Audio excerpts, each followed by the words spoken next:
أعوذ بالله السميع العليم من الشيطان الرجيم بسم الله الرحمن الرحيم سيدنا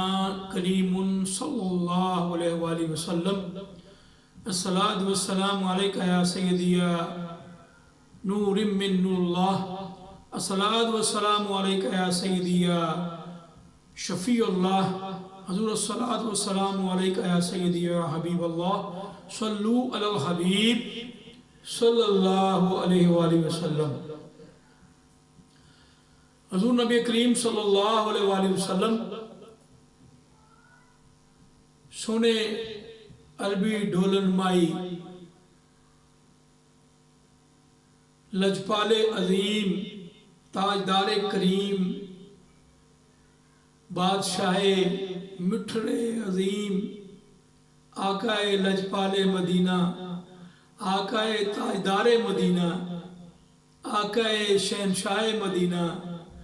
آقا لجپال مدینہ صلو علی الحبیب صلی اللہ علیہ وآلہ وسلم۔ حضور نبی کریم صلی اللہ علیہ وآلہ وسلم نے حضرت سیدنا انس رضی اللہ تعالیٰ عنہ کو آپ نے 5 نصیحتیں فرمائیں۔ اس کے راوی ہیں حضرت سیدنا انس جو ہیں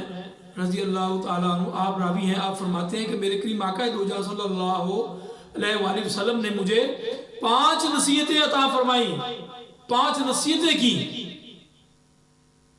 قربان جائیں جس کو میرے آقا نصیحتیں کریں اس کی کیا شان ہوگی، اس غلام کی، اس اصحابی کی کیا شان ہوگی۔ تو میرے آقا دو جہاں صلی اللہ علیہ وسلم آپ نے جو 5 باتوں کی نصیحتیں فرمائی، جو وصیت فرمائی، اس میں پہلی جو میرے آقا دو جہاں صلی اللہ علیہ وسلم نے حضرت انس رضی اللہ تعالیٰ عنہ کو فرمایا کہ اچھی طرح وضو کیا کرو۔ آپ فرماتے ہیں کہ انس اچھی طرح وضو کیا کرو، اس سے تمہاری عمر میں اضافہ ہوگا۔ سبحان اللہ، صلو علی الحبیب صلی اللہ علیہ وآلہ وسلم۔ اور دوسری جو میرے آقا دو جہاں صلی اللہ علیہ وسلم نے آپ کو حضرت سیدنا انس کو جو نصیحت فرمائی، وہ فرمائی کہ میرا جو بھی امتی تم سے ملے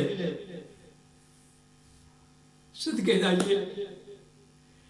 اتنا کرم ہم جیسے نکموں اور کوجوں پر کہ میرا جو امتی تم سے پہلے ملے، جو بھی تمہیں ملے، تم اس کو سلام میں پہل کیا کرو، اس کو سلام کیا کرو، سلام میں پہل کیا کرو، اس سے تمہاری نیکیاں بڑھیں گی، اس سے تمہاری نیکیاں بڑھیں گی۔ سبحان اللہ۔ پھر فرمایا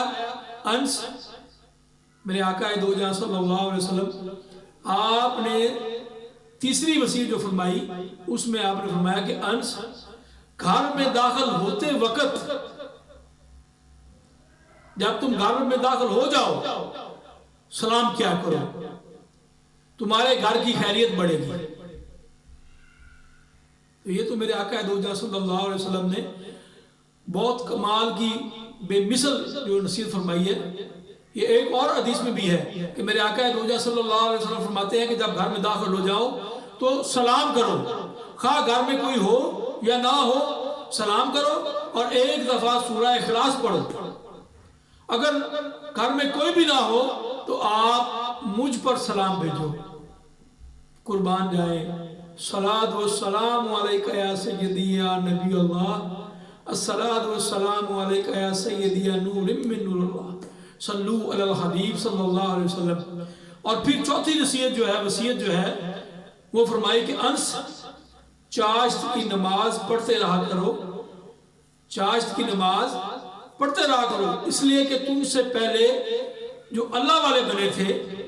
جو اولیاء کاملین صالحین بنے تھے، جو اللہ کے بندے بنے تھے، پیار کرنے والے بنے تھے، ان کا بھی یہی طریقہ تھا